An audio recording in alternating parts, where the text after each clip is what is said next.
I do, y'all. So this morning we're going to take you along with us as we do some of our chores. Not all of them, but there are morning chores to be done. So every day we have to move the chicken tractors, feed the chickens that are in it, and make sure they have plenty of water. As warm as it's been lately, the water is the big part. Although I will say, the meat birds, they're a little nuts about food.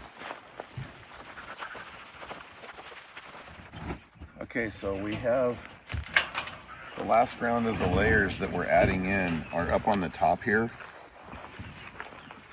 There's plenty of roost bars for everybody, but because of the size difference, the chickens down below are kind of being a bully.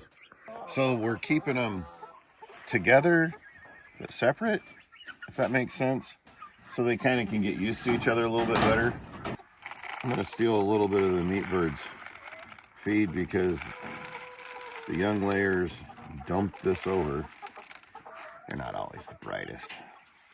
If I put it all the way in the corner like that, they can't roost on it, but there's plenty of room for 7 of them to get to it. And then I gave them water last night. It's still about half full. It'll take them a full day to go through a half of one, so it's kind of weird. Anyway, now we'll go feed the older layers. It's the after 8 weeks.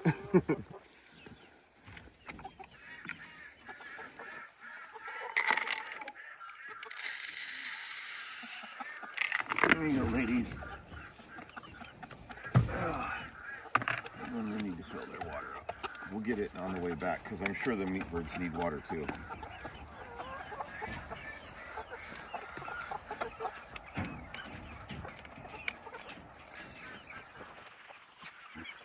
All right, meatballs.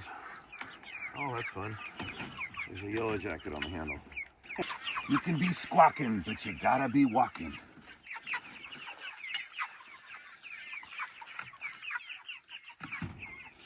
Okay, now I know I went far enough because of my marker. Gotta keep them on fresh grass. Nobody wants to stand in their own toilet.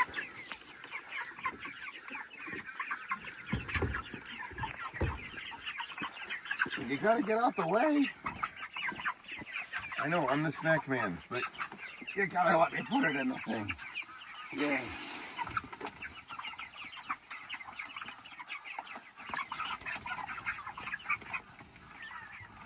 Cuckoo for Cocoa Puffs.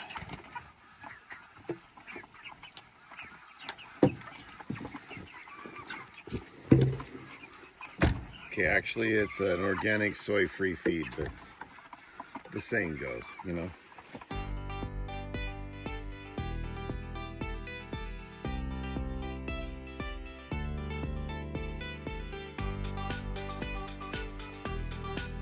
This is the less romantic part of having chickens, cleaning out the water dishes and making sure that they have fresh water daily. The meat chickens go through it way faster than any of the other birds, but you still want to make sure it's clean and fresh and cool if it is all possible. But anyway, every day for the meat birds, twice a day. Ta-da! One tractor done.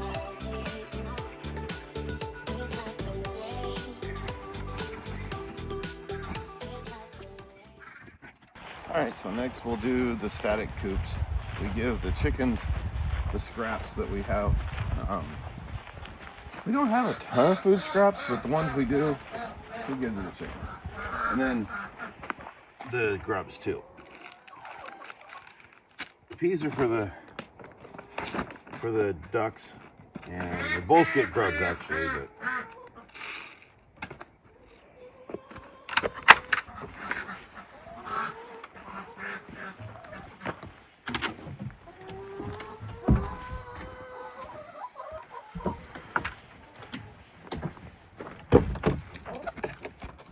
come on, ladies.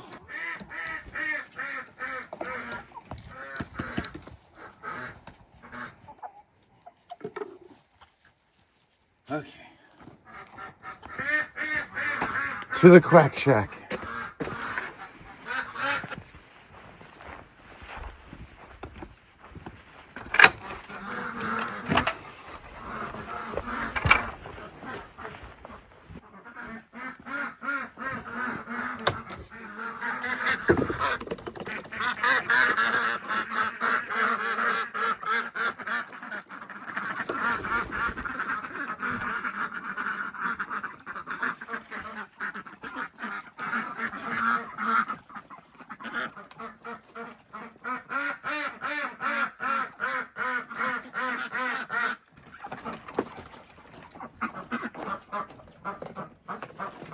think we're getting an egg.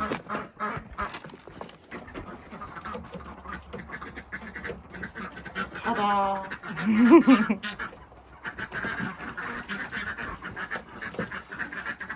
This actually does not feel very warm. I don't think she was laying right that minute. She didn't come out the door when she saw me. Okay, well, as you can see with all the feathers everywhere, they're molting, so.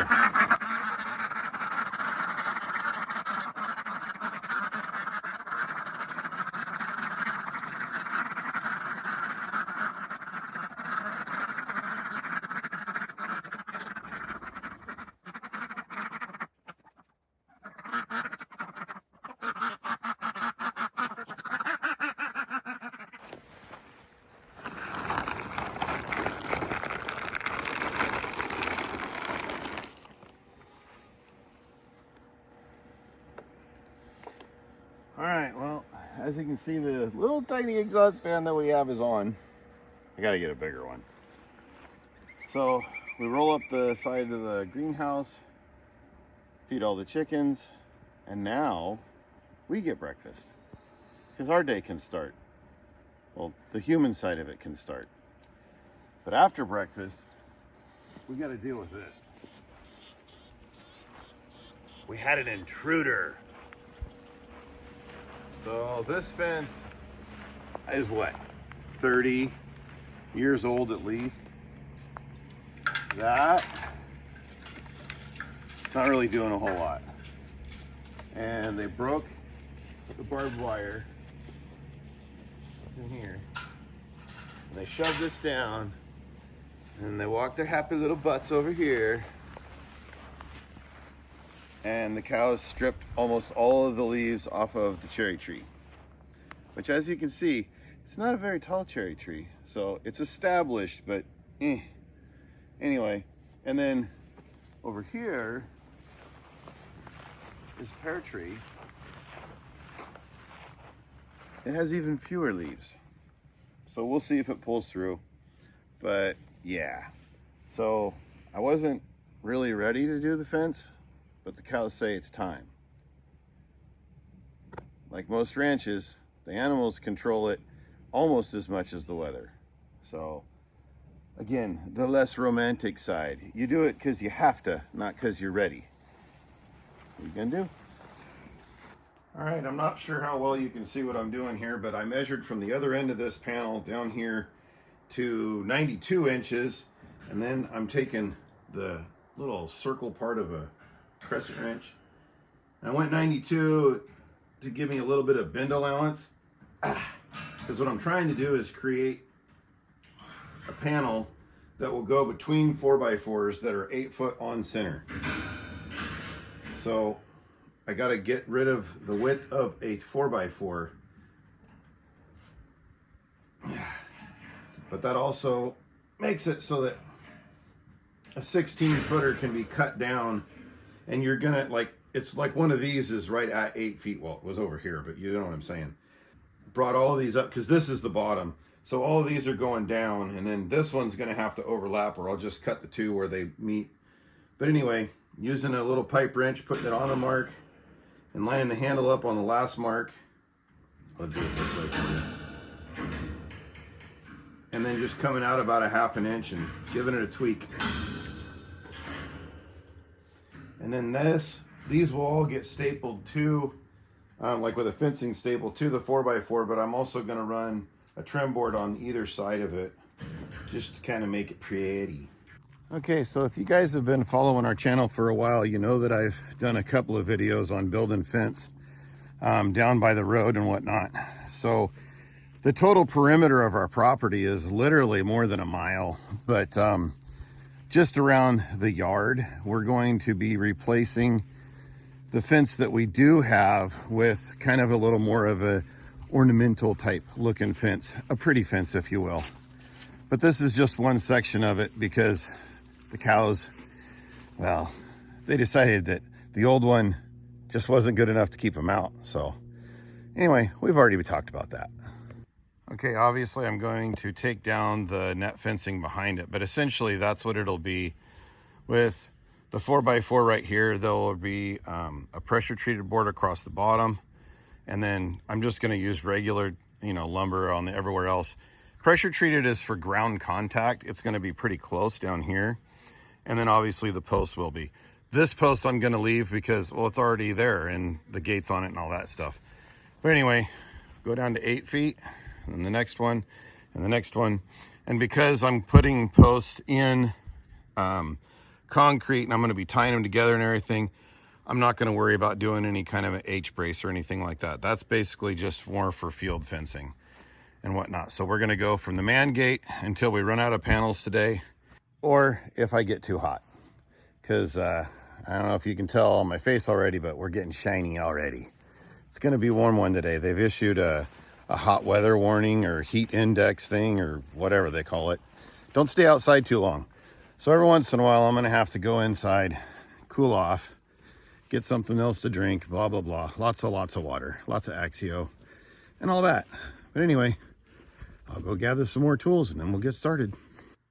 So we grabbed the old trusty Sawzall and I whittled a bit off of this round post to make it flatter. And then from there to right about yonder. Now we need to dig a hole so we can plant a 4x4. Let's go get those tools. Oh, and I used the old trusty lawnmower to make it to where I wasn't having to fight all the grassy stuff. I just mowed it down. It seemed simpler.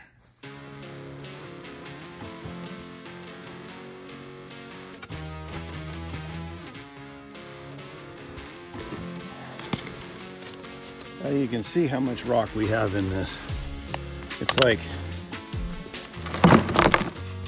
50-50 almost. Yeah, it's gonna be fun to dig.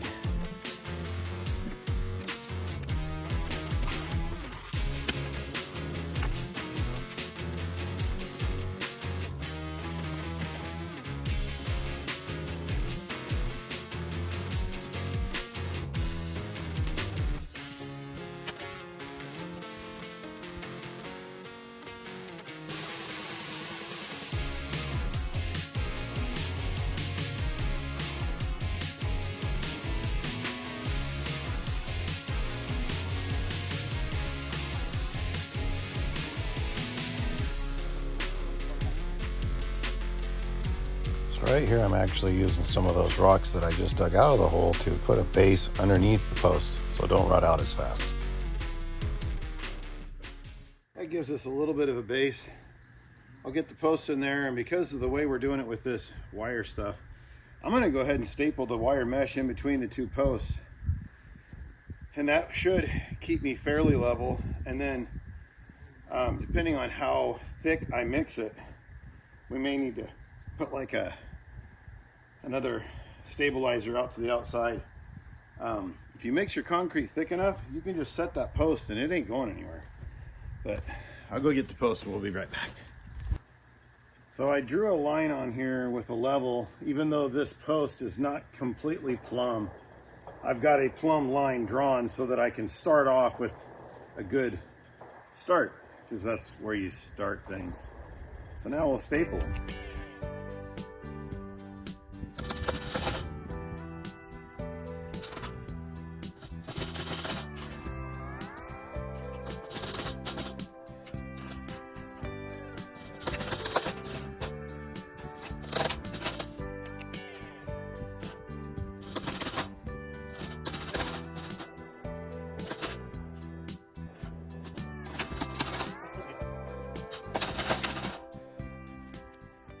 Okay, well, the wind picked up, so hopefully you can hear me. But the camera overheated faster than I did, which is saying something. So we lost some footage. But we're at the point where we get to fill this hole back in.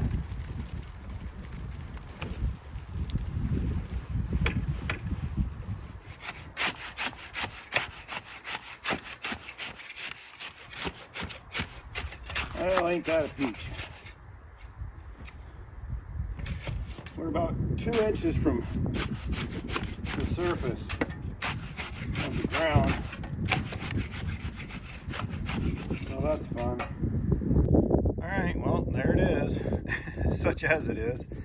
I think what I'll do is I'll just scarf some of that off on the I will come back with a shovel and scarf the ground off away from it so that it doesn't end up with a dirt ring and rot the post off. All right, so what's for dinner? We're gonna do fajitas. Well, don't sound too excited about it. It looks pretty good. Yep. And what do you got brewing over there? Coleslaw.